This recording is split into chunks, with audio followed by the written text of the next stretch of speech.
Le docteur Kaliao nous a parlé de l'insuffisance rénale. Elle est parfois liée au diabète. C'est donc avec un expert du foie, spécialiste de l'addiction au sucre et du diabète, comptant 28 années au service du diabète gestationnel, que nous allons terminer cette matinée. Le docteur Réginald Alouche va nous éclairer sur l'influence de la lumière sur le fonctionnement du foie. Ce général des armées en médecine chinoise dont les yeux sont d'ouverture. Sa conférence s'intitule « Le foie, un organe clé sensible à la lumière ». Merci Madame la Présidente, Mesdames, Messieurs, bonjour. Merci. D'abord, je voudrais remercier le docteur Agrapard de m'avoir fait le plaisir et l'honneur de m'inviter à cette conférence.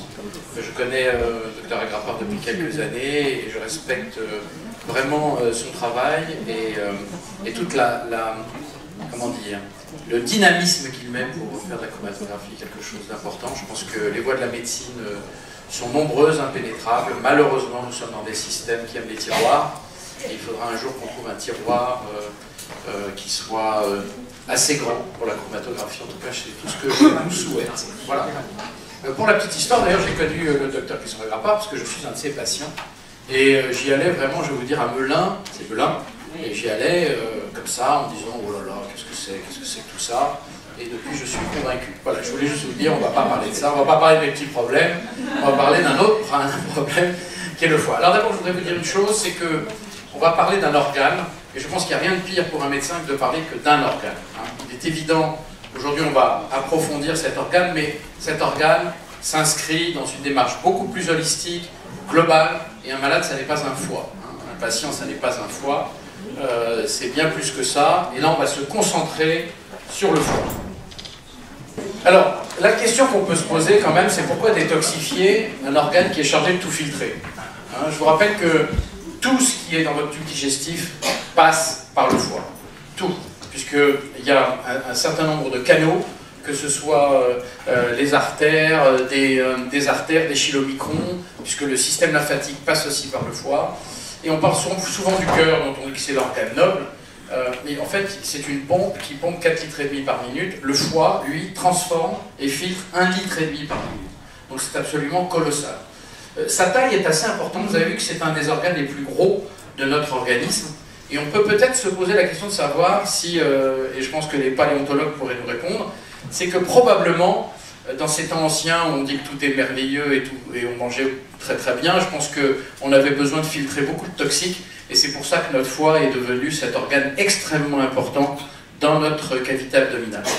Ce qu'il faut dire aussi, c'est que les comportements alimentaires erratiques et le manque d'exercice physique, et on verra tout à l'heure pourquoi, sont extrêmement dommageables pour le foie. Voilà. Alors les grandes pathologies qui touchent le foie, un petit rappel, bien entendu nous avons les hépatites virales, nous avons les hépatites toxiques médicamenteuses, le paracétamol qui est un des produits les plus utilisés aujourd'hui en prescription ou directement par les patients est un des plus grands pourvoyeurs d'hépatites médicamenteuses, on l'oublie souvent. La NASH est une petite nouvelle. Alors la NASH, c'est la non-alcoolique stéatose hépatique.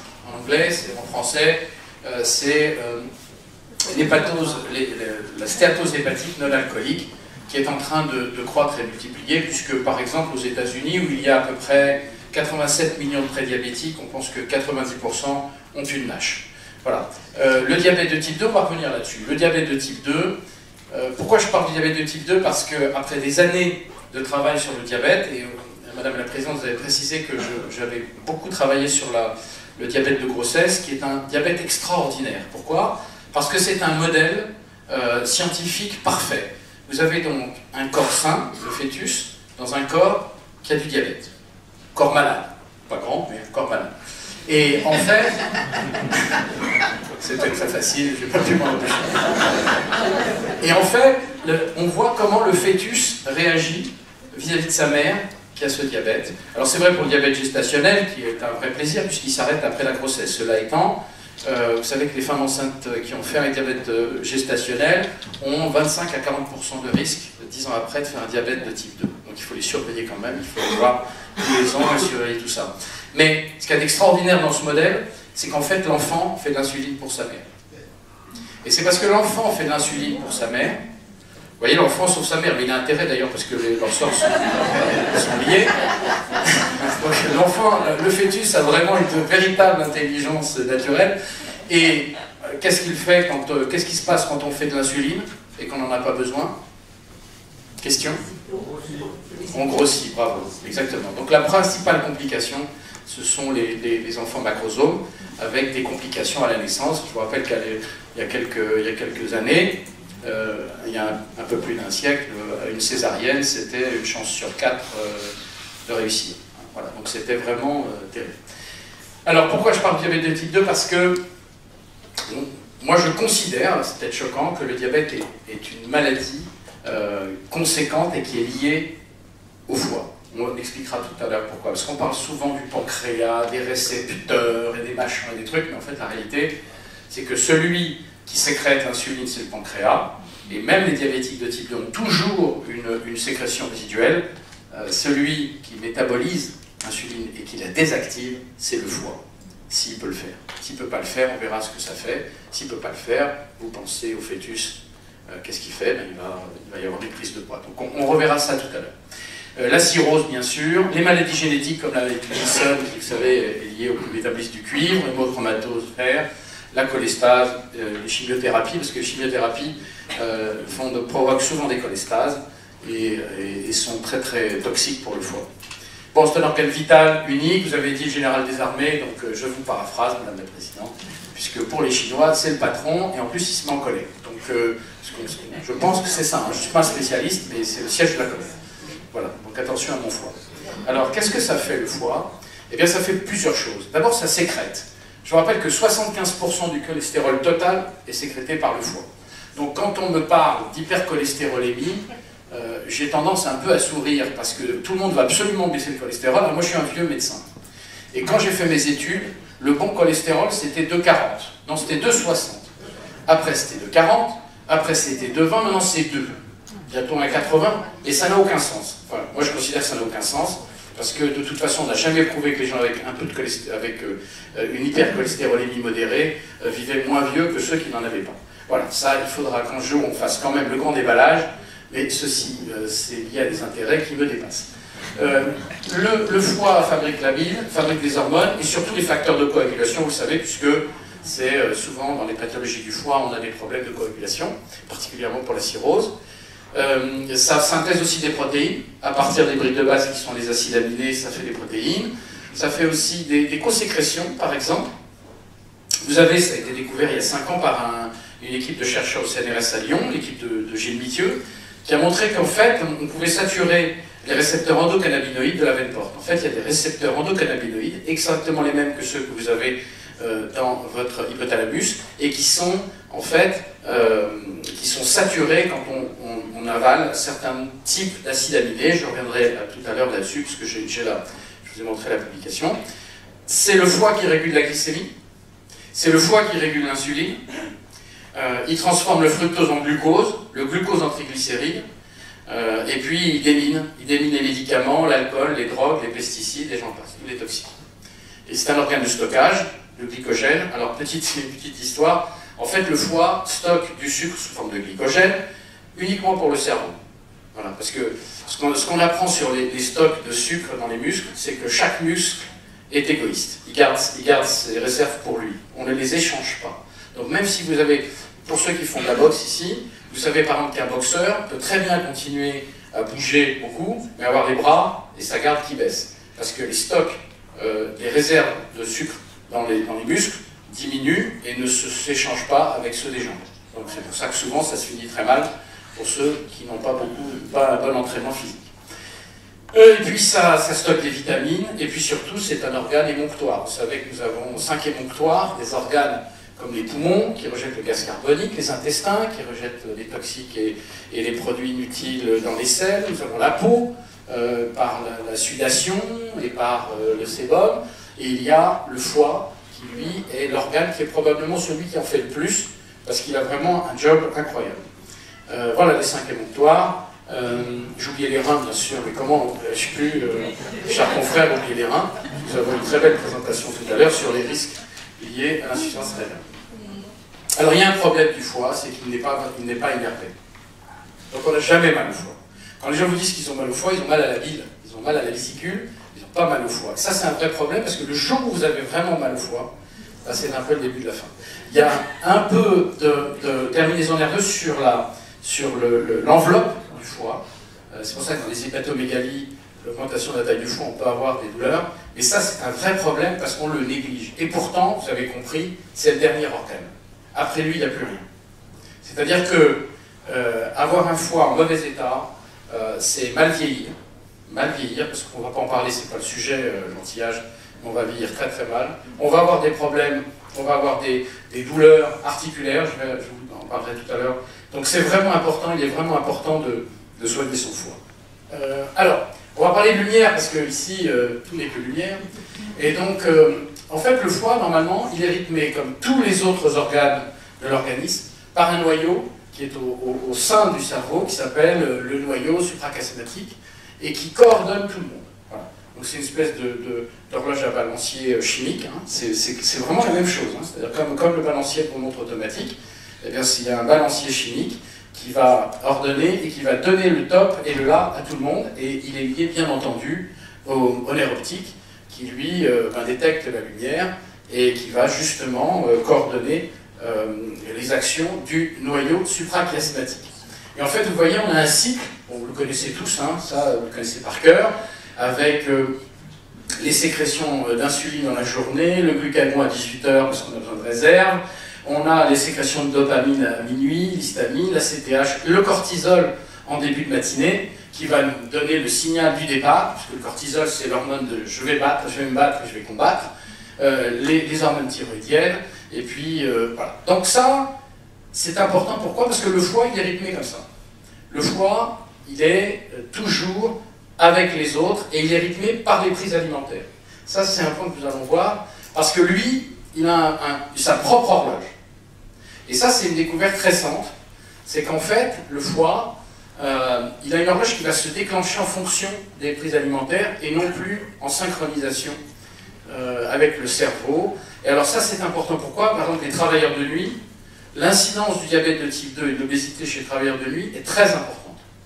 Parce que c'est le foie, le foie, lui, est réveillé. Donc il va travailler, l'insuline va être sécrétée, ensuite il va y avoir, comme ce sont souvent, je pense par exemple aux infirmières de nuit, qui vont avoir un travail assez important, et qui vont manger, grignoter, et qui vont comme ça lentement mais sûrement grossir, et parfois aboutir à un diabète de type 2, d'ailleurs qui je crois est reconnu comme maladie professionnelle. Je n'en suis pas sûr, mais je crois que maintenant c'est reconnu comme une maladie professionnelle pour les gens qui ont fait de la nuit plus de 15 ans. Alors il y a une petite dernière, c'est le fibroblast growth factor, le FGF21. On vient de découvrir cette protéine qui est probablement elle aussi liée aux sécrétions du nictémère. Et c'est elle en fait qui vous donne l'appétence pour l'alcool et les sucres. Elle est sécrétée par le foie et donc elle potentialise les effets de l'insuline. Donc en fait, c'est une vraie piste thérapeutique aujourd'hui parce qu'on aimerait beaucoup que le foie en sécrète plus.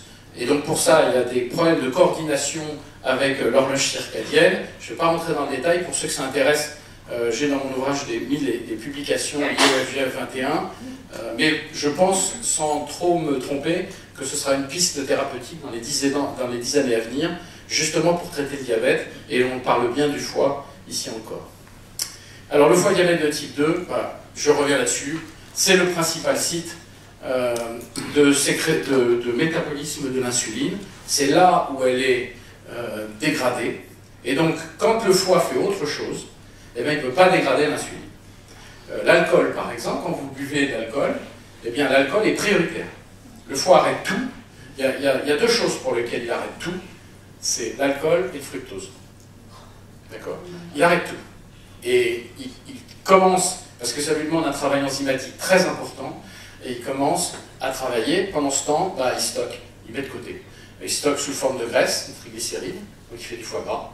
Et puis l'insuline continue à être active au sein du parenchyme hépatique. Et donc, vous savez très bien que l'insuline, elle a deux fonctions. Elle fait rentrer le sucre dans les cellules, mais elle stocke les sucres non utilisés dans les tissus où elle est présente. Voilà. Donc c'est comme ça qu'on prend du poids. Le foie, l'inflammation, c'est la NASH. Vous savez que, bon, je vous ai dit, le foie est surdimensionné, mais à la longue, l'inflammation chronique de bas gras, alors Je ne sais pas si vous avez entendu un peu parler de cette inflammation, on commence à en parler, l'inflammation de bas grade. Elle est liée à un processus inflammatoire qui peut être lié justement à une mauvaise coordination avec la flore bactérienne intestinale. On ne va pas trop rentrer dans le détail, mais en gros, comme vous voyez que tout ce qui est dans l'intestin passe par le foie, si effectivement la flore bactérienne intestinale, je vais vous l'expliquer un petit peu tout à l'heure, envoie des cytokines inflammatoires, comme interleukine 6, TNF-alpha, et à ce moment-là, le foie commence à s'enflammer. Et à la longue, hein, parce que tout ça c'est à la longue. C'est pour ça que j'ai écrit mon livre. Pourquoi? Parce qu'au fond, je me dis, ok, très bien. On a les plus grands hépatologues sont français, il faut le savoir. Il y a des gens extrêmement doués, il y a eu toute l'école Fauvert, Benamou, des gens comme Perlemuter. Ce sont des gens vraiment qui connaissent le foie à fond. Le problème, c'est que quand vous avez un patient et que vous voulez faire de la prévention, à un moment, il va falloir parler de nutrition et d'exercice. Parce que vous ne pouvez pas dire, il faut faire ci, faites attention au sucre, puis buvez pas trop. Bien sûr, docteur, au revoir, docteur. Et le soir, on mange ses frites et on boit son petit coup. Donc, à un moment, il faut passer de la volonté aux techniques, aux pratiques. Et moi, ce que j'ai voulu, justement, c'est pas parler de technique, mais aller dans le pratique. Qu'est-ce qui va protéger votre foie? Qu'est-ce qui peut l'empêcher de se dégrader? La NASH, c'est vraiment la grande maladie qui va arriver. Elle se cancérise dans 10% des cas. Alors, je suis désolé de dire ça, mais ça peut être un avantage. Parce que les gens n'ont pas peur du diabète, ils ont peur du cancer. Pourtant, le cancer ne tue pas à tout coup. Le diabète, lui, c'est pas terrible. Donc, et d'ailleurs, aujourd'hui, la NASH, on fait des greffes plus pour des NASH que pour des cirrhoses. Donc là, il commence à y avoir quelque chose qui se précise. Alors, quelques règles pour respecter son foie. D'abord, le foie et la flore. Il faut savoir que, je me suis trompé, c'est consommer des fibres solubles et non insolubles. Il faut savoir que le foie et l'intestin sont issus des mêmes cellules souches en embryologie. Donc les liens entre les deux sont extrêmement forts, ils ne peuvent pas vivre l'un sans l'autre, et qu'en fait, cette flore bactérienne intestinale qui a occupé l'intestin, parce que l'homme est un animal social intelligent, il s'est dit qu'avec des germes, ce serait mieux la vie. Puisque je vous rappelle que si vous prenez des souris axéniques, c'est-à-dire des souris qui n'ont pas de flore bactérienne intestinale, elles ne survivent pas. Elles vivent à peu près 3 fois moins longtemps que des souris qui ont une flore bactérienne intestinale. D'ailleurs, il y a eu une très bonne publication où on a greffé une flore intestinale de diabétiques à des souris qui n'étaient pas. 3 semaines après, c'était diabétique. Donc il y a probablement, alors est-ce que c'est toujours le problème de l'effet, de la cause et de l'effet, c'est la poule et l'œuf. Hein. C'est comme aussi tous les obèses ont des archébactéries dans leur flore bactérienne. Les archébactéries sont des bactéries qu'on trouve dans les océans et dans la terre et qui viennent d'un temps ancien où elles ont 3 membranes, donc elles sont extrêmement protégées et on les trouve systématiquement chez les obèses. Alors est-ce que c'est ça qui provoque l'obésité ou est-ce que c'est une conséquence de l'obésité? On n'en sait rien du tout. D'ailleurs, à ce sujet, il y a aussi des germes que l'on retrouve dans la cavité buccale et qui sont toujours présentes chez les obèses. Donc moi je suis persuadé, et c'est pas parce que ma femme est chirurgien-dentiste, que tout commence par la bouche. Hein, l'hygiène de la bouche, les germes qui sont dans la bouche. Vous savez qu'aujourd'hui il y a des publications sur la maladie d'Alzheimer où on retrouve à chaque fois Porphyris, dont j'ai oublié la suite, et qui est une bactérie qu'on retrouve systématiquement, voilà, qu'on retrouve systématiquement chez les patients atteints d'Alzheimer. Donc il y a des portes d'entrée. Bon, on n'est pas là pour parler d'Alzheimer, c'est un sujet extrêmement compliqué, mais voilà. Donc il faut consommer des fibres. Pourquoi des fibres solubles comme l'inuline? Parce que vous savez que 90% de notre flore bactérienne est anaérobie, c'est-à-dire qu'elle ne résiste pas à l'oxygène. C'est pour ça d'ailleurs que les recherches sur la flore bactérienne ont pris tellement de temps, parce qu'à chaque fois que vous preniez un prélèvement de sel, eh bien, au bout de 2 minutes, il n'y avait plus de bactéries. Donc maintenant, on fait ce qu'on appelle des PCR, c'est-à-dire qu'on analyse le potentiel, pas le potentiel, mais le patrimoine génétique des germes que nous avons devant nous. Et à ce moment-là, on a tous les germes qui sont présents. Aujourd'hui, il y a à peu près 18 types différents de flore bactérienne par individu. Il faut également savoir que cette flore, elle est issue à la naissance du passage de l'enfant via le détroit de la maman, détroit inférieur, et que d'ailleurs les enfants nés par césarienne, dans 33% des cas ou 40% des cas, ont la flore bactérienne à la sortie du personnel soignant. C'est pour ça d'ailleurs qu'il faut recommander aux femmes enceintes qui ont accouché en césarienne de ne pas être trop propres après. Quand je dis trop propre, je ne dis pas très souillon, et je pense qu'il faut que l'enfant soit en contact pour qu'il récupère. Alors l'allaitement, c'est une très bonne façon de récupérer la flore bactérienne intestinale de sa maman. Et sachez aussi qu'elle est extrêmement stable. C'est pour ça que quand je vois dans la presse, oui, les probiotiques, les machins, les trucs, alors, je vous explique tout de suite les probiotiques, c'est pas le sujet, mais je veux quand même vous le dire. Les probiotiques, c'est par définition des germes aérobies. Donc si vous avez entre 90 et 95% de germes anaérobies, c'est-à-dire que vous allez remplacer votre population ou aider votre population d'aérobies. Donc vous travaillez sur 5 à 10% de votre flore. Donc ça marche chez les gens qui avaient un problème dans leur de patrimoine anaérobie, ça ne marche pas chez eux pour lesquels c'est l'anaérobie. Et alors pourquoi les fibres? Parce que les fibres, elles ont un avantage. Les fibres comme l'imuli, par exemple, qu'on retrouve dans les racines de chicorée, qu'on retrouve dans les endives, et ainsi de suite, c'est qu'elles favorisent les grammes plus au détriment des grammes moins. Par exemple, en fait, vous faites de l'écologie bactérienne. Vous ne changez rien.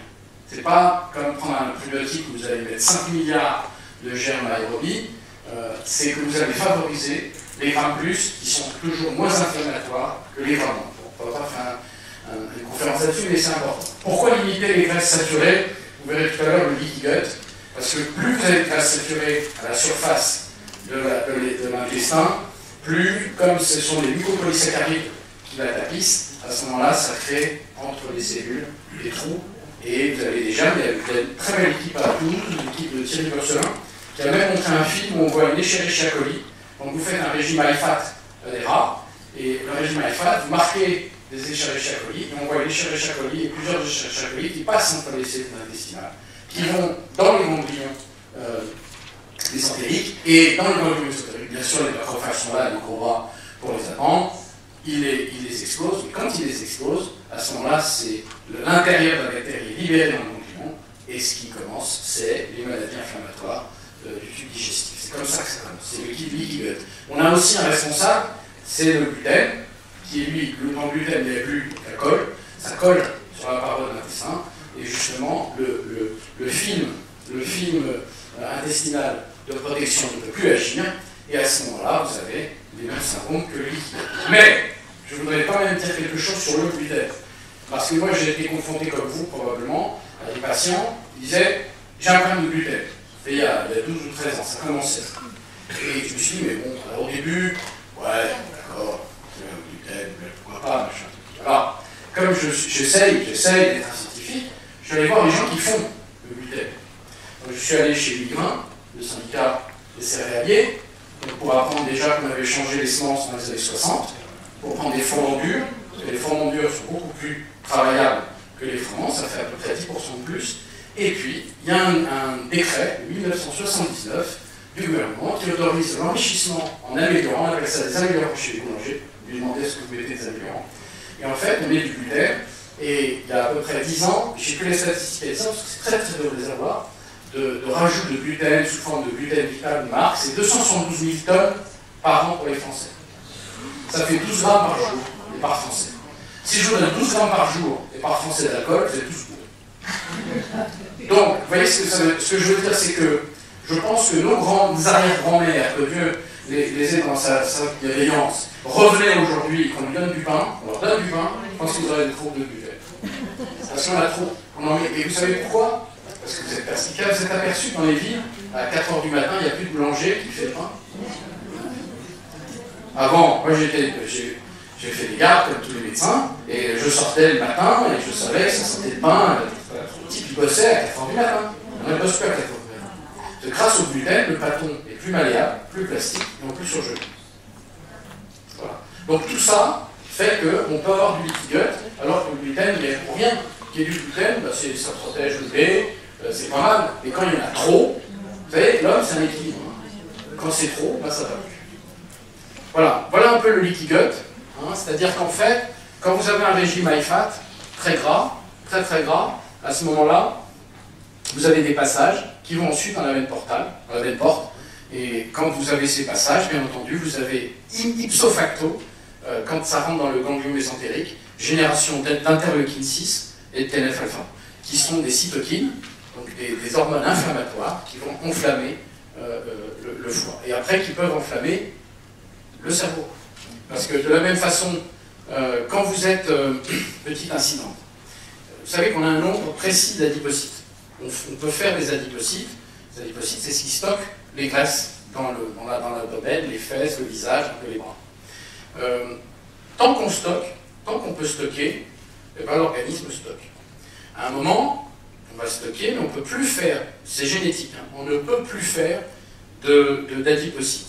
Et donc, vous pouvez très bien avoir des gens de 200 kg, j'en ai vu, des obèses de 100 kg, qui ne sont pas diabétiques, ce qui stockent. C'est-à-dire qu'ils ont une usine de production et ils ont un stockage infini. Ils vont acheter des hectares et ils peuvent ranger.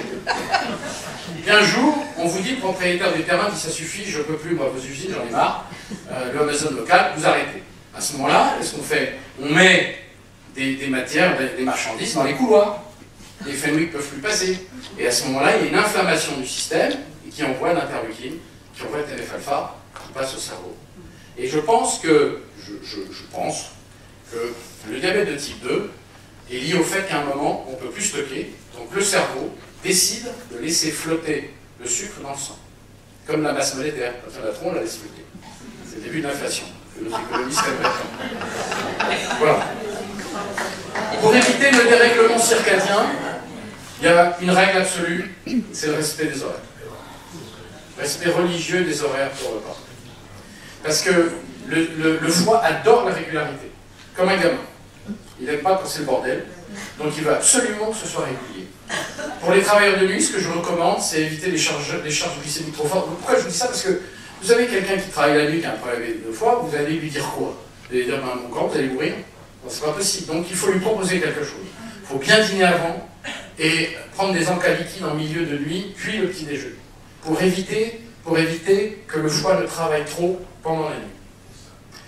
Alors, ça c'est un point très important, c'est le respect du rapport oméga 3, oméga 6. Je ne sais pas si vous êtes familier avec ça. Voilà, les oméga, vous avez les oméga sont des acides gras insaturés. Alors on va dire, c'est génial, c'est insaturé. Bah, pas vraiment. Il y en a trois types. Oméga 3, c'est la place d'un radical carbone sur le truc, donc il y en a un qui est en 3, l'autre qui est en 6 et l'autre qui est en 9. Le 9, c'est l'huile d'olive. Ok, pas de problème. Le 3, c'est un profond anti-inflammatoire. D'accord? Et le 6, par contre, il est inflammatoire. Et comme il est inflammatoire, le bon rapport, c'est 1 oméga 3 pour 5 oméga 6. En France, le rapport est de 18 oméga 6 pour 1 oméga 3. Alors pourquoi d'ailleurs? Parce que nous, on est quand même le pays qui dit ce qu'il faut faire à tout le monde, et puis on est le pays des gastronomes. D'après vous, pourquoi est-ce qu'on a autant d'oméga 6 dans l'alimentation? Parce qu'on mange la viande, très bien, pourquoi? Parce que les oméga 6 sont inflammatoires par rapport aux oméga 6 qui sont d'origine végétale, qui eux ne sont pas.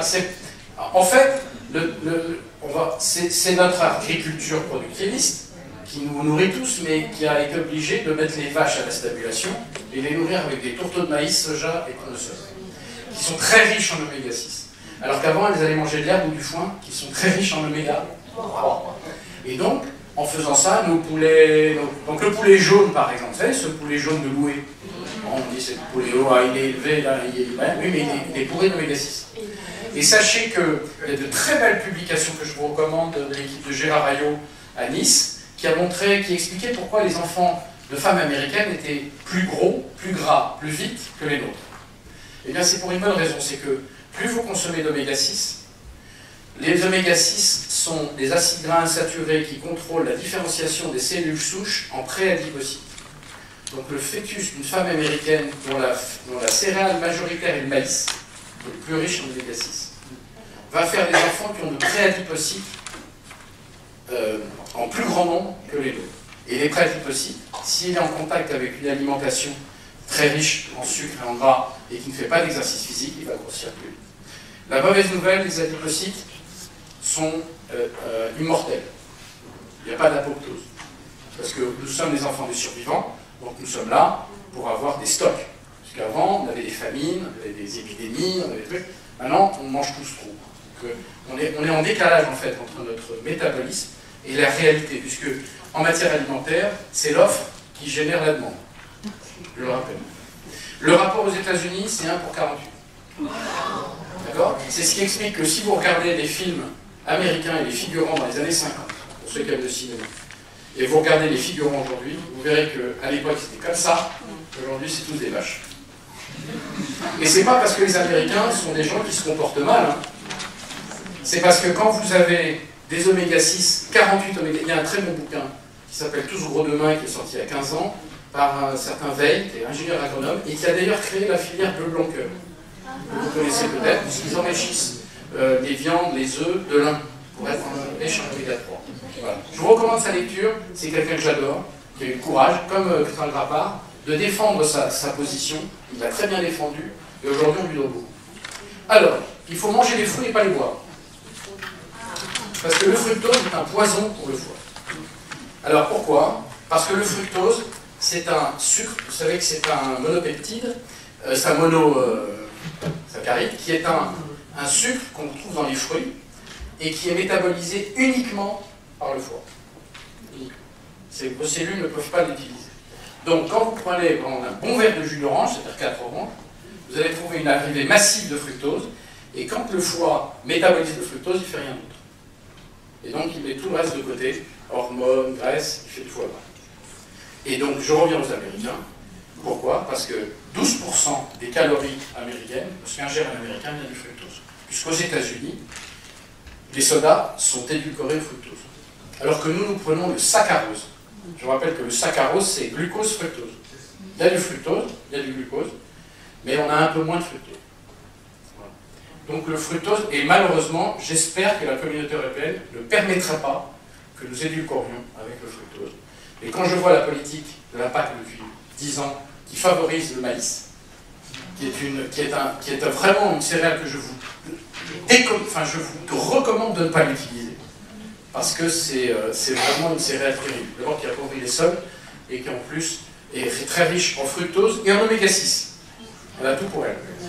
Voilà. Alors, attention, hein, on est dans un pays où il n'y a rien à manger, hein, où tout le monde est pauvre, et on gratte 3 grains de maïs. Voilà. Regardez le Mexique aujourd'hui. 80% d'obésité et de surpoids. Parce que c'est une céréale, dès que vous accédez à une classe, ce qu'on appelle la middle class, vous changez la façon de manger. Les Chinois aujourd'hui, 493 millions, chiffre officiel, du gouvernement chinois, de prédiabétiques. D'accord? Pourquoi? Parce que quand vous avez de l'argent, vous ne mangez plus un petit bol de riz, vous mangez 3. Puis quand vous avez de l'argent, vous voulez ressembler aux Occidentaux. Et comme les entreprises agroalimentaires sont mondiales, elles veulent standardiser les produits, et donc à ce moment-là, on va tous manger la même chose. Donc là, il y a un vrai problème de fond. On ne peut pas dire les Américains, les Chinois, il faut faire très attention parce que nous, les Français, on se croit plus malins que les autres. Cela étant dit, la standardisation de nos repas est en train d'arriver. Et il y a 10 ans, j'avais vu une statistique qui m'avait effrayé, c'est que 90% des gens vivant à New York faisaient du delivery, commandaient. Regardez ce qui se passe à Paris aujourd'hui. Hein, les jeunes, attendez, je suis pas un vieux con, mais les gens moins âgés, eh bien, ils commandent. D'accord? Voilà. Alors, je vous faisais faire un petit film. Je ne sais pas si j'ai le temps, mais je le passerai peut-être à la fin. Hein, voilà. Alors, pourquoi pratiquer une activité physique régulière? Qu'est-ce que ça a à voir avec le foie? Eh bien, tout simplement parce qu'il faut accélérer le cycle lymphatique. Vous vous rappelez, je vous ai parlé des émonctoires. Vous savez que pour le sang oxygéné, vous avez les artères. Pour le sang bleu, vous avez, riche en carbone, en gaz carbonique, vous avez les veines. Mais la lymphe qui traverse, qui accompagne tous vos muscles et toutes vos cellules, il n'y a rien. Il n'y a que l'exercice. Et donc, c'est pour ça souvent, vous savez, des publications qui montrent que les gens qui pratiquent des exercices physiques ont moins de maladies que les autres. On trouve ça magique, c'est génial, on devrait rembourser par la Sécu, mais c'est que tout simplement, il faut, quand on pratique un exercice, on fait bouger la lymphe. Et la lymphe ne bouge pas uniquement la nuit quand elle est en déclive. Elle peut remonter parce que quand vous avez... Pardon? Elle se gélifie. Exactement, donc vous avez tout ce qui est lymphœdème et ainsi de suite. Donc c'est très très important de bouger pour sauver sa peau. Pas pour être beau, pour sauver sa peau. D'accord? Parce que la lymphe, il y a des lymphocytes, il y a l'immunité, il y a plein de choses. La lymphe transporte aussi les graisses, puisque les graisses sont récupérées par le foie via la lymphe. Donc en fait, si on n'a pas un système lymphatique qui fonctionne, eh bien on est exposé à pas mal de problèmes. Alors ensuite, pourquoi? Parce que la nature est extraordinaire. Est-ce que vous avez entendu parler des peptides natriurétiques, ANP-BNP? En fait, dans le muscle cardiaque, quand vous faites des accélérations, le muscle cardiaque va sécréter ce qu'on appelle des peptides natriurétiques, ANP-BNP. D'ailleurs, maintenant, l'ANP, c'est considéré, enfin, le BNP est pris, on le mesure dans les risques d'infarctus. Et en fait, ces peptides, ce sont les plus puissants lipolytiques de l'organisme. C'est-à-dire que c'est eux qui vont permettre de vider les adipocytes des graisses. Voilà. Je pense que c'est incroyable, c'est le muscle cardiaque qui fait ça, et natriurétique. Donc c'est pour ça qu'on a, quand on fait par exemple de la piscine, on n'a pas bu, et on a envie de pisser en sortant. Pourquoi? Et une envie incoercible. Hein. Tout simplement parce que quand vous êtes en piscine, vous êtes en pression positive, le sang périphérique passe en profond, la pompe cardiaque travaille plus, et à ce moment-là, il sécrète de la NP-BNP. Voilà. Donc c'est très très bien fait. Donc un exercice dans l'eau rapporte plus qu'un exercice pas dans l'eau. C'est pour ça par exemple que si on a la chance de vivre sur le littoral breton ou d'Aquitaine, vous savez, il y a le walking, je ne sais pas comment on appelle ça, marcher dans l'eau là, c'est extraordinaire. L'ange côte, bravo. Moi c'est mon rêve de pouvoir en faire, mais à Paris c'est difficile dans la Seine. Alléger les réserves de glycogène, parce que du coup, l'organisme, le foie, stocke du sucre, il déstocke. La petite fringale de 11 heures, on la connaît tous. On a tous fait en 11 heures. Surtout ne craquez pas. Pourquoi? Parce que c'est à ce moment-là, vous attendez 10 minutes, faites l'expérience, vous verrez. Donc les gens dans les bureaux qui mettent les chouquettes et les machins, dehors. Parce que qu'est-ce qui va se passer? À ce moment-là, votre réserve de glycogène va s'activer pour votre cerveau. 10 minutes après, vous n'êtes plus faim. Donc buvez un verre d'eau à 11 heures. Bon, c'est valable, sauf si vous vous réveillez à 5 heures du matin, que vous faites des travaux de force, et que machin, il faut mettre des guillemets.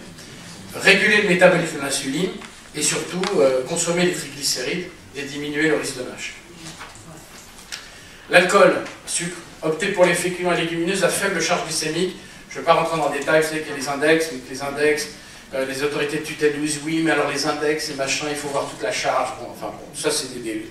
Moi j'ai demandé à l'EFSA, il y a une dizaine d'années, d'avoir une allégation pour les index. On m'a répondu qu'il n'y avait pas assez de publications sur les index glycémiques. Il y a à peu près 1 200 000, mais bon. Voilà. Je pense que là, si on faisait ça, on ne vendrait plus une boîte de cornflakes si on mettait l'index glycémique. Voilà. Donc on va arrêter, c'est pas la peine de se battre contre des moulins à vent, ça sert à rien. Préférez le vin rouge tannique, hein, parce que le vin rouge tannique, il a des vertus, et il est limité à 2 verres par jour. Pourquoi je dis ça? Parce que quand on a des patients, c'est très difficile de dire nouvelle. Voilà. Alors ça c'est la publication de Gilles Mithieu, bon, très rapidement, qui montre que si vous commencez un repas par les protéines, à ce moment-là, écoutez bien, les protéines arrivent dans l'estomac, elles sont vaporisées dans le duodénum sous forme de dipeptides qui vont aller saturer les récepteurs endocannabinoïdes de la bête porte, qui sont en liaison avec le cerveau, et qui à ce moment-là va commencer le processus de satiété. C'est pour ça que je recommande toujours qu'un repas dure plus de 20 minutes. Parce qu'il faut 20 minutes pour que ça s'installe. Tous les gens qui mangent très vite, et d'ailleurs regardez au McDonald's, vous verrez, les gens mangent très vite parce qu'il y a de la musique, c'est pas très confortable, c'est sympa mais pas très confortable. Et McDonald's a inventé un truc extraordinaire, c'est des génies ces gens-là, tout est mou. Ça se mâche pas, on l'avale. Donc en fait, il faut 21 minutes. D'ailleurs, quand vous allez dans un restaurant gastronomique, on vous demande toujours avant de choisir le dessert. Comme s'il fallait 2 heures pour faire un soufflé. Parce qu'ils savent très bien qu'après un certain temps, vous n'aurez plus faim. D'accord? Parce que les récepteurs sont saturés. Et d'ailleurs, souvent dans les gastronomiques, après l'hors d'œuvre, vous l'avez déjà vu. Hein, parce que ça dit. Voilà, je vous recommande cette publication. Bon, les régimes je le foie, on va passer là-dessus. Je ne vais pas rentrer dans la polémique du jeûne. Voilà. Mastiquer. Nous avons 10 000 capteurs sur le bout de la langue. Ces capteurs renseignent un noyau qui s'appelle le noyau accumbens, centre de la récompense. Et il leur faut du temps. Donc si vous faites, ils font rien. Et à ce moment-là, le cerveau n'a pas eu sa dopamine. Parce que vous savez, le cerveau, il est lié à une chose, le plaisir. Ce qui intéresse, c'est le plaisir. Le reste, ça n'intéresse pas. Hein? Et donc, regardez les fumeurs. Ils fument, ils savent bien que ça les détruit, mais ils ne peuvent pas faire autrement. Parce que le cerveau dit, j'ai besoin de ma dope. Voilà. Et donc, en fait, quand vous mastiquez, à ce moment-là, les capteurs, qui sont à peu près à 10-12 000, il y a salé, sucré, amer, acide, délicieux, le fameux umami japonais, et bien à ce moment-là, vont déclencher la sécrétion de dopamine, et donc vous allez pouvoir avoir un sentiment de rassasiement qui aura stimulé le noyau à Combens. Le noyau à Combens, vraiment, c'est passionnant. Si vous allez sur Internet, vous verrez qu'il y a deux noyaux, en fait, qui sont très importants. C'est la Combens et le Harkey. Le Harkey, c'est le noyau qui compte les calories et qui vous empêche de mourir. Donc, dès que vous proposez à quelqu'un de faire un peu un régime, son noyau Harkey dit « je vais mourir ». Donc, qu'est-ce qu'il faut faire? À ce moment-là, c'est pour ça que je recommande toujours, quand vous faites un régime, de manger tous les 4 heures. Parce que sinon, il va vous pousser à consommer des calories. Par exemple, pour essayer d'illustrer les capteurs, vous buvez à 5 heures de l'après-midi une boisson édulcorée. Peu importe l'édulcorant. Qu'est-ce qui va se passer? Les capteurs vont dire, voilà, c'est du sucre. Le noyau à Combens dit, c'est génial, je fais ma dopamine. Mais le noyau Harkey qui est en dessous, tout ça c'est dans l'hypothalamus, le noyau Harkey. Donc pas accessible à la raison. Il va dire, j'ai pas eu mes calories moi. Et au repas suivant, il va vous pousser à manger, de façon inconsciente. D'accord? Donc en fait, c'est une bonne et une mauvaise solution, une boisson édulcorée. Quand vous mastiquez, votre estomac fait moins de travail, moins de reflux. Et surtout, la flore bactérienne peut bosser. Parce que la flore bactérienne, quand elle a des morceaux qui sont un peu trop importants, elle fermente beaucoup. Et donc, elle a beaucoup de mal à faire son travail. J'accélère parce que je vois l'œil de la présidente. Ce matin, en me réveillant, j'ai eu Le Monde, parce que je recommande de manger bio, hein, mais localement. Parce que, rappelez-vous, il y a quelque chose qu'il faut aller voir sur le site de l'INRA. Il y a tout un développement sur les mycotoxines. Vous savez que le grand problème du bio, c'est qu'on n'a pas de pesticides, mais on n'a pas de fongicides. Et que les mycotoxines, ce sont des produits, des toxines qui sont développés par des petits champignons microscopiques. Et les mycotoxines, c'est l'aflatoxine, l'ocratoxine, et malheureusement, elles résistent à la cuisson. Et ce sont les toxines les plus cancérigènes du régime végétal. Donc, et ça arrive par exemple dans les silos, quand vous allez ensiler des céréales, parfois en son cœur, la température ne peut pas être régulée, et à ce moment-là, il va se avoir du développement. Donc vous ne savez pas vraiment, on ne sait pas. Quand on achète un produit bio aujourd'hui, la seule chose que je vous recommande, c'est d'acheter au producteur. Donc vous voyez que la chaîne de distribution, elle est compliquée. Surtout quand vous voyez aussi les chaînes de... Je parle à notre ami espagnol, j'ai visité des serres en Espagne de produits bio, de tomates. Ils font des kilomètres. Et vous avez des clés comme ça. Vous avez un peu de polystyrène, un peu de terre, un petit siphon au-dessus qui envoie des nutriments. C'est bio. Et c'est bio.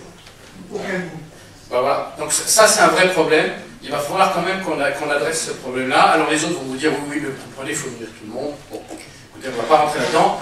Je vous recommande le Monde aujourd'hui. Là, c'est les zones où les pesticides sont les plus utilisés, plus petits traitements. Pour nous, les Parisiens, c'est bon. Faites votre testament, c'est fait. No future. Peut-être qu'à Melun, ça va mieux. Quand vous avez pas mal de choses. Et puis regardez les cultures les plus traitées. Mangez une pomme quand vous avez faim, bien sûr. Vous pouvez prendre un petit kilo de pesticides aussi. Voilà, la pêche, la pomme de terre, la vigne. Et puis en bas, on trouve le chou-fleur, la salade, le blétan, la fraise, le melon, le poireau. Voilà. Donc c'est un vrai problème quand même. Et aujourd'hui, est-ce que le glyphosate fait mal, fait pas mal? Les experts disent non. Je pense que il y a vous savez, moi, en tant que médecin maintenant, j'ai une certaine expérience. C'est que je pense qu'il y a des molécules, soit qu'il ne faut jamais rencontrer.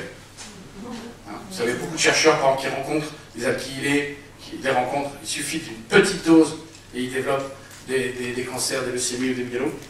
Et puis vous avez la dose. Voilà, l'exemple c'est l'alcool. Donc, en fait, on ne sait pas aujourd'hui. Pardon? Et l'effet cocktail. Oui, l'effet cocktail, bien sûr, parce qu'aujourd'hui, on additionne beaucoup de choses. Ça, c'est vraiment un vrai problème. Donc, pour bien protéger son foie, j'ai commis ce livre. Et je vais vous faire passer quand même la petite vidéo. Alors bien sûr, j'ai un peu insisté, hein, mais sur les quantités de sucre que nous avalons. Je ne vais pas rentrer dans la polémique. Voilà. Attention à la NASH, la stéatose non alcoolique. Le foie est un organe vital. Vous êtes en bonne santé lorsque votre foie va bien. Parmi toutes ses fonctions, il gère presque à lui seul le métabolisme du fructose. Le fructose est un sucre naturel qui se trouve dans les fruits. Voyons maintenant comment, par un étrange coup du sort, un des ingrédients contenus dans des aliments sains peut devenir votre ennemi. Le fructose pur peut être désormais ajouté à beaucoup d'aliments industriels, comme les sodas, les jus de fruits en canette, les céréales, les petits déjeuners, les glaces, le sirop pour pancakes. Contrairement à d'autres sucres, le fructose ne déclenche pas une forte sécrétion d'insuline. Le fructose est métabolisé dans le foie, il est converti en glycogène et triglycérides. Cela signifie que si nous mangeons trop d'aliments riches en fructose, notre foie produit plus de triglycérides. Et de ce fait, plus de gras, bien plus qu'il ne peut en stocker dans les cellules adipeuses.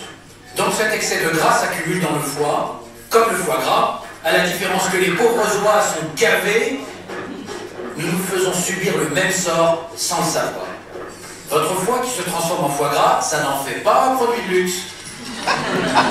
Et cela signifie plutôt que, comme 4 millions de Français, vous pourriez bien développer une NASH, c'est-à-dire une stéatose hépatique non alcoolique. Au début, il s'agit d'une maladie bénigne et réversible, mais si vous continuez à adopter un régime riche en fructose, votre foie risque de connaître une fibrose puis une dégénérescence de ses tissus. Voilà comment le fructose est devenu la première cause de problèmes hépatiques aux États-Unis.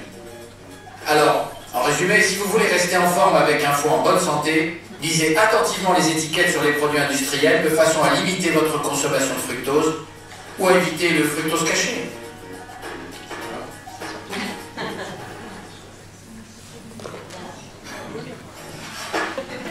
Voilà, ça c'est une phrase de Thomas Edison, vous savez, le fil à incandescence, les lampes à incandescence.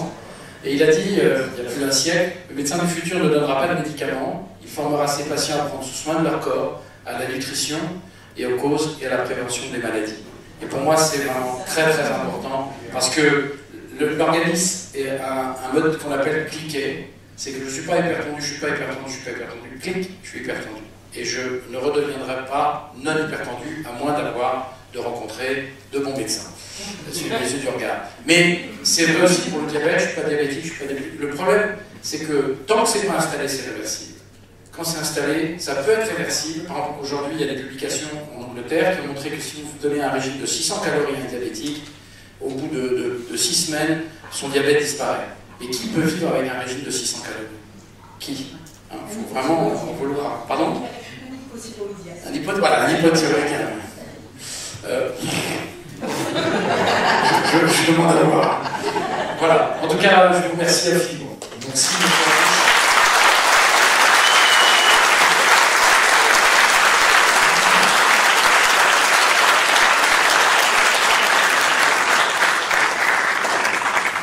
Einstein disait le hasard est le chemin qu'emprunte Dieu parce que tu voyages incognito. Merci au hasard d'avoir la gentillesse de nous faire l'intervention de remercier.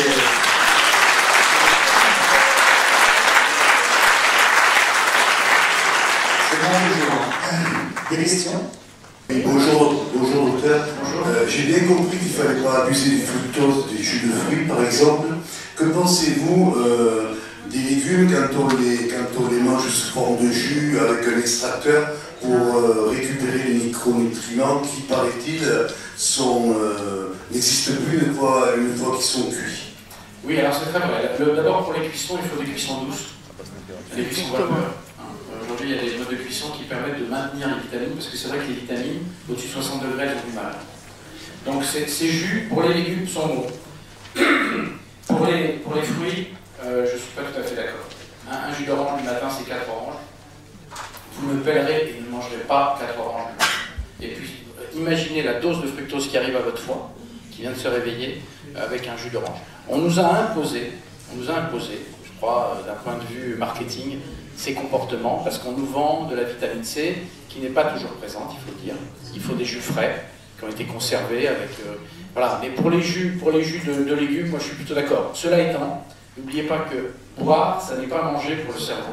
Que la satiété ne se déclenche pas si vous ne mâchez pas. Si je vous donne tout de suite 3 cuillères à soupe d'huile d'arachide, vous aurez pris un certain nombre de centaines de calories, et dans votre cerveau, vous n'aurez pas mangé. Parce que manger, c'est mâcher. Voilà. Donc, c'est très très bien, les jus, c'est comme adjuvant, c'est parfait, parce qu'il y a des micronutriments, c'est du cru, mais je trouve que mâcher, c'est beaucoup mieux. Voilà. Une question? Vous ne vouliez pas parler du jeûne, mais est-ce que vous connaissez les travaux du docteur Fung sur le jeûne intermittent, où il faut laisser 16 heures de repos au foie pour qu'il se détoxifie?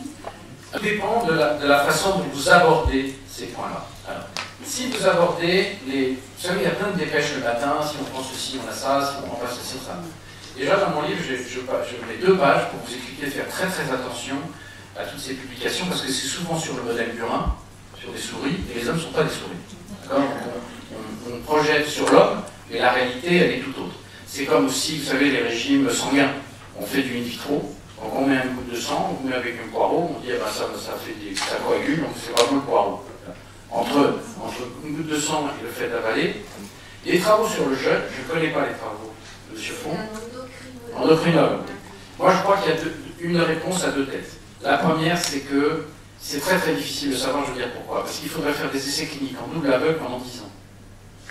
Comment vous pouvez dire, c'est le problème de l'anti-âge aujourd'hui, des vitamines, des antioxydants, il faudrait faire sur la durée, il faudrait que quelqu'un à 40 ans prenne des antioxydants et qu'on le remesure à 80 ans. Bon, c'est impossible à faire. Donc là, c'est le sujet sur l'homéopathie. C'est très compliqué tout ça, c'est très très compliqué. Donc maintenant, s'il a des arguments objectifs, imaginons que quelqu'un a des transaminases, et que les transaminases, c'est ce qui permet de mesurer l'insuffisance hépatocellulaire, c'est-à-dire à l'atazate, et on se dit, ben voilà, après ça, ben, il a fait ce jeûne intermittent, il a... Moi, le problème que j'ai, c'est avec le noyau arqué. Je vous expliquais le noyau arqué, c'est qu'on a des espèces d'assurance vie dans notre cerveau contre la famine et la cachexie et le manque de nourriture. Et que dès qu'on arrête de manger pendant une durée assez longue, eh bien, ce noyau va commencer à s'activer et faire que vous allez probablement consommer plus le soir. Parce que moi, je vous inverse la chose. J'ai des patients, j'ai toujours des patients qui sont des hommes d'affaires, des gens qui ont des grosses sociétés ou même des petites, des artisans, qui ne mangent pas à midi. Ben, ils grossissent. Pourtant, ils font bien. Ils se lèvent à 7h du matin et ils mangent à 21h parce qu'ils ferment tard le magasin. Ils ont fait un jeûne et pourtant ils grossissent. Et comme ils mangent le soir, en plus ils stoppent parce qu'après ils vont se coucher. Donc, vous voyez ce que je veux dire? Alors, peut-être que le jeûne intermittent, quand vous êtes par exemple, je sais qu'il y a des organisations, vous allez marcher dans la Drôme, la pensée sauvage, c'est génial parce que vous êtes apaisé, vous êtes bien, vous mangez des trucs, et puis vous faites du sport, vous faites de l'exercice, parce que c'est l'exercice, le point de régulation, c'est l'exercice. Si vous bougez, vous pouvez faire du jeûne. Si vous ne bougez pas, je vous le déconseille. C'est ça la variable d'ajustement. Et malheureusement, tout le monde fait des trucs miraculeux où on se met pas dans où on reste dans sa zone de confort. Faire de l'exercice, c'est faire du fractionné. Même si on a 60 ans, qu'on pèse 80 kg, qu'on a mal au dos et mal aux articulations, eh ben on fait un truc cool, et puis on fait une accélération d'1 minute, avec un coach qui vous explique, quelqu'un qui vous explique ce qu'il faut faire pour être mal. Mais si on ne fait pas ça, moi je dis à mes patients, après 45 ans, l'exercice c'est comme un métier, comme un job. Parce qu'on est on a eu malheureusement des architectes comme Le Corbusier qui nous ont mis dans des petites cases, d'accord? Alors les cases à la montagne, les cases à la ville, les cases au travail, et en fait, il n'y a pas du tout, les urbanistes n'ont pas aujourd'hui tenu compte du fait que 80% de notre masse, notre masse corporelle, c'est du muscle. Avant on pourrait parce qu'on ne veut pas se faire manger. Aujourd'hui, voilà. Ma réponse elle est Michel Michoud. Je respecte ses travaux, il est endocrino, il a probablement publié. Le problème c'est que ça ne s'adapte pas comme ça. Oui. Excusez-moi, tout à l'heure vous avez dit qu'il serait préférable de commencer donc son repas en mangeant des protéines. Donc je veux dire, acquérir la satiété beaucoup plus rapidement. Donc vous préconisez de manger des fruits, si je suis votre discours, plutôt en dehors des repas et pas en début de repas, parce qu'il y a des régimes alimentaires qui préconisent de prendre des fruits en début de repas. C'est une très très bonne question. En fait, c'est l'histoire du melon jambon. En fait, on sait que le sucre excite les cellules qui sont dans l'estomac et qui vont faire la gréline. C'est pour ça que quand on fait une sleeve en chirurgie bariatrique, on enlève la partie externe de l'estomac, où sont les cellules de gréline. Donc les gens ont plus faim du jour au lendemain. Voilà. Donc, moi je recommande, parce que je connais Gilles Mithieu et que je respecte ses travaux qu'il a publiés dans Cell, qui n'est quand même pas un organe de seconde zone, et il dit, si on vaporise ces dipeptides au début du repas, et bien à ce moment-là, on meurt satiété. Je prends un exemple brésilien. Au Brésil, il y a une tradition, je ne sais pas si elle existe encore, on mangeait des petits haricots, vous savez, blancs, à toute entrée de repas. Ces haricots blancs sont très riches en protéines végétales, et donc ça permet justement de calmer la faim, et justement d'enclencher le processus de satiété qui a été prouvé. Il y a des récepteurs endocannabinoïdes dans la veine porte, c'est incroyable. Hein. On voit bien les liens qu'a le cerveau avec tous les organes. Et donc, je recommande effectivement, si vous pouvez commencer par une petite protéine, vous n'avez pas besoin, l'avantage c'est qu'on n'a pas besoin de grosses quantités. Parce qu'en fait, ce qui marche, c'est que quand c'est dégradé, c'est des dipeptides, donc deux acides aminés. Alors, lui, il a publié un certain nombre de types de, je crois que c'est leucine, isoleucine, enfin, je me souviens plus très bien, qui marche très bien pour aller sur Internet pour ça, parce que je ne veux pas dire de bêtises, pour justement saturer les récepteurs endocannabinoïdes qui ensuite donnent le signal au cerveau. 21 minutes.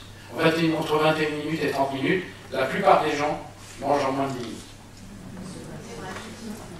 Question. J'ai bien compris que vous mettiez l'accent sur l'exercice, mais pour vous, c'est quoi la jauge minimum? C'est le fameux 20 000 pas par jour, 2 fois de jogging par semaine? C'est une question, mais je vais vous décevoir. Moi, j'ai des tas de patients qui me disent « Ah ben, je marche beaucoup, docteur ». Malheureusement, nous sommes optimisés pour la marche. Encore une fois, nous sommes des survivants. Donc, l'effort doit nous pomper le moins possible de calories. La marche est extrêmement optimisée chez tout le monde. Et donc, la marche, ça permet de maintenir le système lymphatique. Parce qu'effectivement, dans les jambes, vous avez un système lymphatique avec des valvules. Et donc, ça permet de remonter la lymphe. Mais pour l'exercice, il faut sortir de sa zone de confort. Sortir de sa zone de confort, c'est pour ça que je pense que le fractionné, c'est ce qu'il y a de mieux. Parce que le fractionné, ça permet justement de pouvoir sécréter de la NP-BNP et de pouvoir être adipolytique. Combien de temps?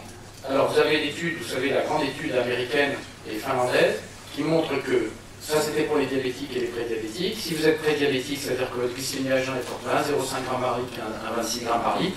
Si vous perdez 5 à 7% de votre poids, et ce qui n'est pas beaucoup, hein, et si vous pratiquez 3 fois 50 minutes d'exercice physique par semaine, eh bien vous réduisez les risques de 57%. Donc ça c'est publié partout, c'est le CDC, vous allez sur le site du Center for Disease Control, et là vous verrez cette publication. Donc c'est 3 fois 50 minutes idéal. Bien entendu, ce qui est important, c'est la régularité. Donc si vous avez des patients, ils peuvent commencer par 10 minutes. Et puis après, ils augmentent, gentiment. Et c'est très très important. Je pense qu'on sous-estime complètement l'intérêt de l'exercice physique dans ce pays. Vraiment, vraiment complètement. C'est très important. Moi, je suis fou furieux quand je vois qu'un espace vert est transformé en petit jardin avec des petites fleurs et des petites plantes. Parce que nos gamins, ils ne peuvent pas courir. Donc, alors, sous prétexte de faire joli, eh bien, on s'empêche d'avoir des gamins de santé. Je trouve ça déplorable. Bonjour, alors merci pour toutes ces informations très intéressantes. Je voudrais revenir sur la lumière. On n'a peut-être pas assez insisté parce qu'on est un peu pour ça aussi fou. Vous expliquez que le cycle du foie dépend énormément de l'éclairage. Aujourd'hui, on est dans un amphithéâtre, il y a un éclairage artificiel. Je pense que la plupart des gens sont dans des lumières artificielles aussi dans la plupart du temps. Est-ce que vous avez des conséquences par rapport au diabète sur ces éclairages artificiels, notamment les nouvelles lampes LED et toutes ces choses-là? Alors, les nouvelles lampes qui simulent en fait le nictémère sont effectivement agréées. Vous savez que ce traitement est aussi remboursé pour les gens qui font de la dépression à la lumière. Je pense qu'à l'EGAD, il y a des centres où on peut bénéficier de cette thérapie. C'est vrai qu'on est à la lumière artificielle. Il est vrai qu'on est aussi dans des pays au nord. Je pense même pas à la Finlande, que j'aime beaucoup, mais la nuit est très importante. Et en Finlande, où la nuit est très importante, vous avez beaucoup d'obésité et beaucoup de diabète. C'est que, moi je vous recommande, effectivement, de trouver soit chez vous, soit à l'extérieur, cette lumière, parce qu'il n'y a pas que ce facteur-là. Hein. Il y a aussi la sécrétion de mélatonine nocturne, mais la sécrétion de cortisol, qui est le coup de sifflet du match. Et donc c'est pour ça qu'on la mesure en général, donc aussi c'est 8 h du matin. Je pense que pour un citadin parisien, même s'il n'y a pas beaucoup de lumière, il y en a suffisamment pour qu'il fasse une différence entre la nuit et le jour. Par contre, là vous avez absolument raison, c'est le niveau inquiétant de lumière la nuit. On s'est aperçu que la pollution lumineuse de nuit, 1, empêche de dormir, et 2, modifie les cycles nictéméraux. Et ça, c'est un vrai problème pour les villes. Parce que soit vous éclairez pas, et la délinquance se multiplie de façon exponentielle, soit vous éclairez, et si vous êtes dans une chambre qui est proche d'un réverbère, et à ce moment-là, vous dormez moins bien. Donc, la nuit et le silence, c'est extrêmement important pour donner le signal de faim. Parce que le foie se repose, et votre flore se repose. La flore bactérienne, On sait aujourd'hui, par les travaux d'une américaine dont je ne me souviens jamais du nom, mais qui est juste un génie, on sait qu'un germe, une bactérie parle 2 langues, ou 3 langues. Elle parle sa langue, et elle parle de la langue des copieux. Parce qu'elle communique tout le temps. Hein, puisque la flore bactérienne, c'est, imaginez-vous, sur plusieurs mètres, tous les 10 cm, tous les 5 cm, une catégorie de germes, hein, puisqu'on a à peu près 1200 germes, qui vivent en bonne intelligence. La preuve, ils ne font pas de bruit. Hein. Et on a, je vous rappelle, 10 fois plus de bactéries dans notre corps que de cellules dans notre corps. Donc il faudrait savoir d'ailleurs qui occupe l'autre. Parce que donc elles ont besoin de nous, mais on a besoin d'elles.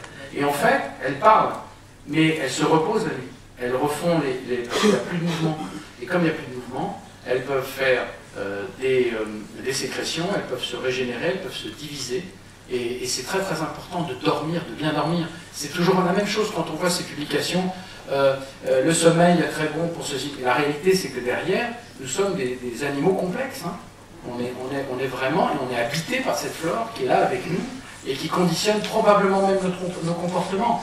Il y a un petit film que je passais, mais ce n'est pas le sujet aujourd'hui, parce que je n'ai pas beaucoup parlé de lumière, je suis désolé, mais vous savez, ce film, on montre ce ver là, qui se met dans un coléoptère et qui l'oblige à se noyer, parce que lui, il a un cycle aquatique. Vous connaissez ça? Non. Ah, ça, c'est extraordinaire, ça. C'est donc, en fait, une mouche pond ses œufs dans un coléoptère ou dans un hyménoptère, d'accord? Ça dépend de son dard. Et ensuite, à un moment, donc la larve fait son chemin, elle envoie des signaux au cerveau du coléoptère qui va se noyer, et à ce moment-là, le ver peut sortir. Et on pense aujourd'hui que la flore parle au cerveau. Et que via des cytokines et des interleukines, et qu'elle leur parle, et on pense même que les levures parlent au cerveau. Et les levures expliqueraient peut-être que nous avons des levures normalement. Mais il ne faut surtout pas qu'on en ait beaucoup. Parce qu'en fait, on s'est aperçu que mesurer le nombre de levures dans l'intestin permettait presque de définir votre âge biologique. Plus vous avez de levures, plus vous allez vieillir. Et les levures vous poussent à manger du sucre. Parce qu'elles ne mangent que du sucre. C'est pour ça que quand on arrive à 50, 60 ans, il faut réduire sa consommation d'amidon et de sucre, parce qu'il ne faut pas nourrir ses levures. Parce qu'on n'a pas les mêmes réactions immunitaires, parce qu'on commence à se fatiguer, et qu'il faut éviter justement qu'elles ne prennent l'avantage sur nous. Parce qu'elles, ce qu'elles veulent, c'est nous boulotter. Et je finis sur une chose extrêmement intéressante, je vous donne un petit truc. C'est que moi j'ai eu le plaisir de travailler sur... Ça c'est un truc anti-âge, ça vaut de l'or. J'ai travaillé avec un chercheur extraordinaire, je tairai son nom, mais qui avait montré que... vous savez comment ça vit les levures? Il y a la mère qui fait des filles, qui fait des petites filles, qui fait des arrière-petites-filles, ainsi de suite.